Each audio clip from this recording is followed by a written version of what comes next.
இயற்கை தாயின் மடியை பிரிந்து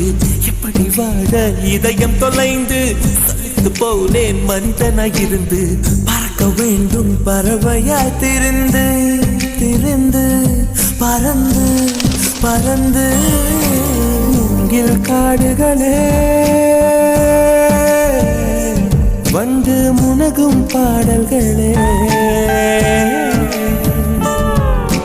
தூரச் சிகரங்களில்